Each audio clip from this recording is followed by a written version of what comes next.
So when I join group practice, my panic becomes worse. So I stay alone in my room and really welcome my panic, stay in awareness. After a few days later, me and my panic become very good friends. I'm feeling kind of like exciting when the panic comes. The symptom is there. From here, heartbeat jumps faster, boom, boom, boom, and then tight here, get dizzy, sweating. But it doesn't bother me. Normally, when the before panic is almost going to start, I feel panic or panic. Now is it coming again? What should I do?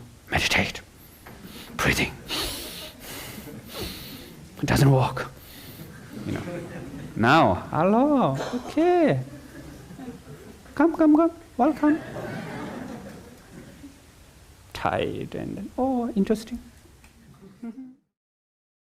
Recently, as a way of trying to strengthen my own practice, I've been making an effort to read more books about meditation and about mindfulness.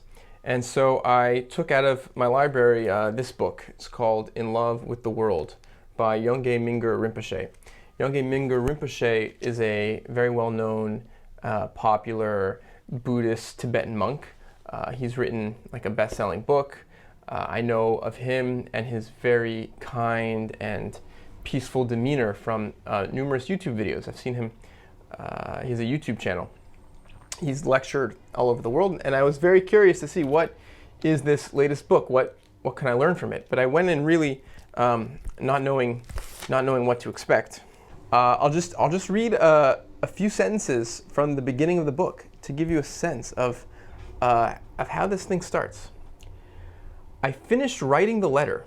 It was past 10 o'clock on a hot night in Bodh Gaya in north-central India, and right now no one else knew. I placed the letter on a low wooden table in front of the chair that I often sat on. It would be discovered sometime the following afternoon.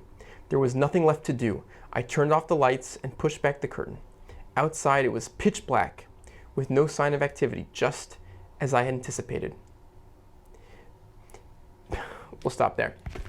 It's hard for me to stop there because it actually is like so gripping, right? I mean, this book starts by throwing us into a clandestine middle of the night escape.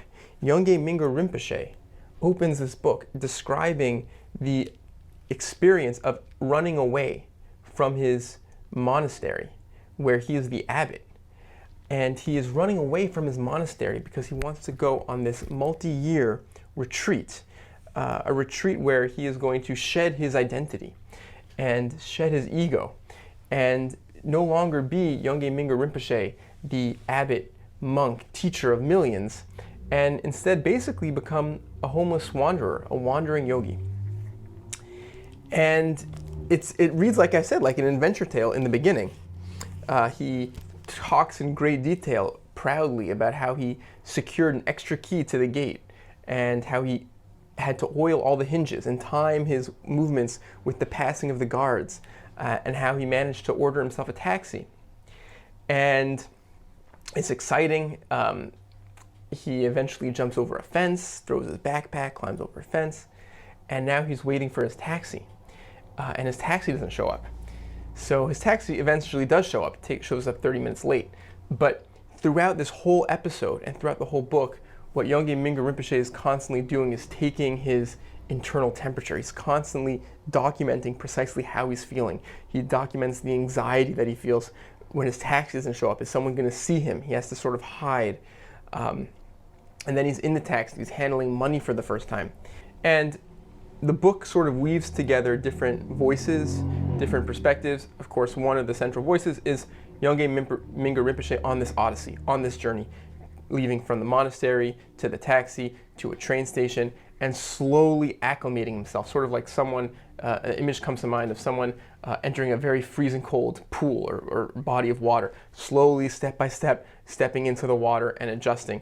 And one of the things that he talks about is how surprised he was by how hard the adjustment was. It wasn't instantaneous. He describes in great detail what it's like feeling all the eyes on him in the train station, because he's sort of circling and inhabiting a place filled with homeless people, but he doesn't look homeless because he looks dressed. How hard it was for him to shed his robes. The other voices that are sort of mixed in here is the voice of the teachings of Buddhist teachings. He makes an effort. The author makes an effort to explore what are the tools that Mingyur Rinpoche is using and how are they applicable to other people in similar, parallel, difficult situations. He also gives very specific meditation advice, very specific meditations, meditations for pain, meditations on dying, meditations on sleep, which are useful to anyone who's interested in developing or expanding a kind of meditation practice. It's a struggle to get into the freezing water. It takes time. Rinpoche says he's not going to force himself, he's going to be patient with himself. But ultimately, as you'd expect, the project starts off as a success. It's hard for him to be on this train, the lowest, the most inexpensive seating on the train, surrounded by people with overflowing toilets and people stepping on him, and it's hard. But as you'd expect, as a master meditator, he's able to find his mindfulness. He's able to do a body scan. He describes the sound of the train horn that startles him out of his meditation, and he's able to do a certain sound meditation which relaxes him and brings him in touch with the fact that sound is just sound. When Rinpoche talks about what motivated this project, he goes into depth about his childhood and how he grew up with panic attacks. And he describes in great detail how terrible those are. And anyone who's had panic attacks or knows someone who's had panic attacks knows how incredibly frightening and debilitating and overwhelming that experience is. And he talks about how over time it was not easy and it took many, many years, but he was able to use meditation to sort of overcome his panic attacks and use his panic as an object of meditation. And he describes how when he was 14, he had like the worst panic attack he ever had, and also the last one he ever had. And through meditation, he was able to overcome it. And he felt ever since then, he can overcome anything. And part of the motivation for going on this wild, risky retreat, running away from his abbot, running away from his monastery, was to test this hypothesis that he could really overcome anything. Throughout the journey, Rinpoche meets certain people. He has an encounter with an Indian family at a railway station, which is very warm and very nice. One interesting encounter is he's at a stupa, he's at an important Buddhist monument, and an Asian man comes up to him, sees him meditating, and asks him some questions. He says that he is a very successful business person who has traveled to India to meditate, and he's really finding it very hard to meditate. And of course, Rinpoche is able to give him great advice for how to meditate with an active mind. So again, this book is filled with these really interesting encounters and practical advice for people. But then things get interesting. I of course am wondering where's this going? What's going to happen here? Because I'm, let's say, halfway through the book, and we're only at day week 2 or something in his journey. So what's the timeline here? Like is this book going to end? Because I know that his retreat is like 3.5 years or something. So what is going on? Where is this story going? Finally, he's ready to take the plunge and fully immerse himself in this new world. He's shed his robes, he's shed his identity, and he's inhabiting the mind of this wandering yogi, this person who is homeless. And for the first time, he has to beg for food. And he describes how hard it is. He can't even get the words out. And he shows up at the shopkeeper and he struggles to just utter something to explain that he's begging. And the shopkeeper says, "Come back later." And he comes back later. And he eats the food, which is delicious, he says. Delicious food. And shortly afterwards, the next day, he is sick. And he's throwing up. And he can't control his bowel movements. And he says this is not so uncommon in India, because of the water and because of the food, that anyone, this is very normal. He's used to this, so to speak. These things happen. And he's living on the street. And things get worse and worse. And day after day goes by, and he can't eat anything. And day after day goes by, and he could barely keep down water. And he goes into detail with pain meditation, how he meditates, through these experiences to be able to endure them, basically. But eventually, it dawns on him that he is dying at the cremation stupa. And we get this long section, which is really unlike anything I've read, to be honest. This long section of the book, which is play by play, minute by minute, thought by thought, the experience of Yongey Mingyur Rinpoche dying. Quote, "Day 5 of my illness, still no food, outside intense heat from the sun, inside burning heat from the fever. I lay slumped against the wall, the water bottles empty. I barely had enough strength to get to the bushes. I had wanted to wrap myself in mist, like Milarepa had. Now the mist that enveloped me was the damp dread of dying alone in Kushinagar by the cremation stupa. Do I know, like my father did, that awareness does not die? Is my understanding reliable enough to count on? Will I recognize my true mind at the moment of death, or get stunned by the light and pass out? If I continue to practice, what could go wrong? But I have only practiced within this body. My father explained to me that as long as we remain in our bodies, even the most intense experiences of luminous emptiness will be shaded, however slightly, by the conceptual mind." Skipping a bit of this monologue, he says, "And then the fear would return, seeping into every thought, directing every image, foretelling my fate. There was no longer any confusion about my condition. I was dying. Fluctuating between fear and confidence, images of my mother and other family members, friends, and students streamed before me, jumbled and disordered like a shredded photo album. Bodh Gaya and Nagi Gompa and Nubri with its summer flowers, and my grandmother and dead father and my beloved masters. I wanted these people with me now to guide me and comfort me. I wanted to hold them, to cry out, 'Please stay with me,' but they drifted like ghosts." Okay, what happens next, I'm not going to read it, is like this incredible moment. He realizes that he actually knows the phone numbers of 2 different monasteries. And he realized that he could just ask someone to place a phone call to one of these 2 monasteries, and they'll immediately send out a rescue mission and rescue him. And he doesn't know what to do.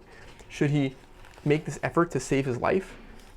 And he's torn with indecision. I'm skipping a bunch of pages here. 3 pages later,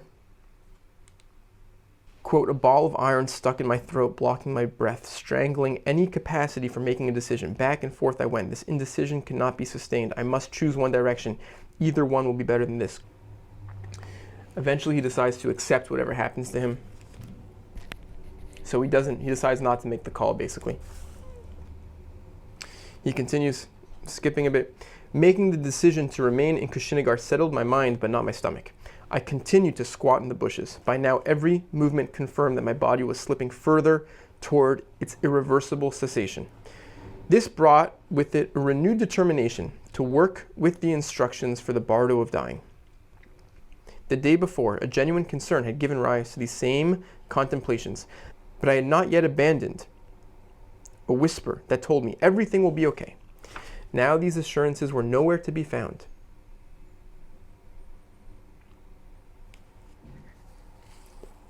Skipping.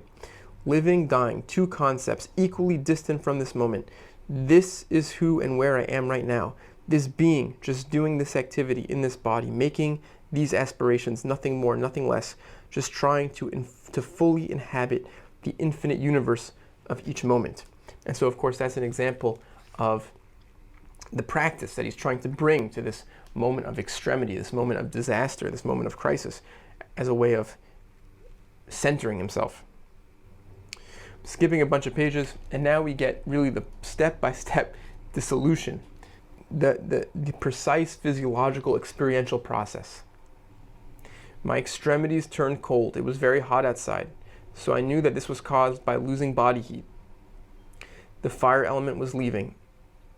As my body became colder, I could not make out distinct forms, and saw only reddish flashes before my eyes. Skipping. Each inhalation expanded beyond my lungs, transforming matter into air, making the body lighter, more resilient. I could no longer see or hear. The container had cracked. With the dissolution of air into space, my body became completely paralyzed. I could not move. Internal physical movement slowed to bare functioning, but my consciousness remained unchanged. Skipping some more. Suddenly, boom, awareness and emptiness became one, indivisible, just as it always is. But the recognition had never been this complete before. The last shred of cohesion slipped away. The entire universe opened up and became totally unified with consciousness. No conceptual mind. I was no longer within the universe. The universe was within me.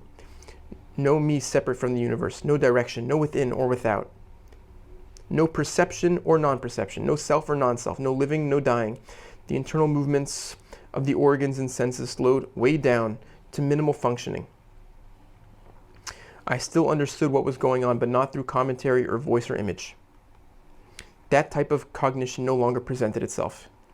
The clarity and luminosity of awareness beyond concepts, beyond fixed mind, became the sole vehicle of knowing. Skipping a bit. As a drop of water placed in the ocean becomes indistinct, boundless, unrecognizable, and yet still exists, so my mind merged with space. It was no longer a matter of me seeing trees as I had become trees. Me and trees were one. Trees were not the object of awareness. They manifested awareness. Stars were not the object of appreciation, but appreciation itself. No separate me loved the world. The world was love. My perfect home, vast and intimate. Every particle was alive with love, fluid, flowing, without barriers. I was an alive particle. No interpretive mind. Clarity beyond ideas. And he goes on and on. And eventually, he wakes up in a hospital. And we get a very sort of comedic moment, because he describes what he sees. And the reader knows that it's a hospital, because it looks like a hospital. And the reader also knows that Yongey Mingyur Rinpoche survives, because he wrote a book about it. But our narrator, Yongey Mingyur Rinpoche, doesn't know that he's in a hospital. He thinks that he's in one of the bardos, which are these like transitional places in the cycle of samsara, life and death. And so he thinks he's like in a kind of heaven, basically, sort of in the Buddhist conception of what that would be. After a bunch of pages where he describes the hospital and his thought process and how he's understanding his current predicament in the cycle of samsara, he says, "Now with my eyes open and knowing that I was in a hospital, I still thought that I was in paradise. It cannot be a misfortune not to have died when I have woken up in paradise. I dozed on and off with knowing awareness, with memory and reflection. I felt newly awakened, but not ready to talk. If a nurse walked too near, I closed my eyes. This seemed like a nice place to rest, a pleasure garden of comfort. But something started to suggest that I should get on with my journey if I was in the bardo of becoming and could direct this part of the dream.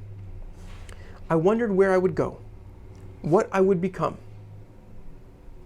Right? So basically what he's saying is he's imagining where he's going to go in the next life, right? Because he thinks that he's in between lives. So he says, "I would look for the realm where I could continue to practice, the human realm. I would look for parents who want to do good in this world, who respect Dharma, who are kind and caring, who would encourage and guide my spiritual path. Actually, I would seek a family like the one I had." In the midst of this reverie, I looked up and saw a familiar figure. The Asian man from the Parinirvana Stupa walked through the door of the ward. I shut my eyes. And so that's a very dramatic moment. It's a very comedic moment almost, because as he's meditating, reflecting on what he wants to do in the next life, this person who he had met earlier, the person who asked him for guidance on his meditation, walks in through the door. He's like, "Oh, now I understand." So of course he's was rescued. He was rescued by this man that he had previously met and gave advice. And with that, the book basically ends. He ends up leaving the hospital feeling amazing and ready to go forward with his retreat, which he ends up doing for about 3.5 years, I think. And so, in conclusion, there's sort of two things that are true.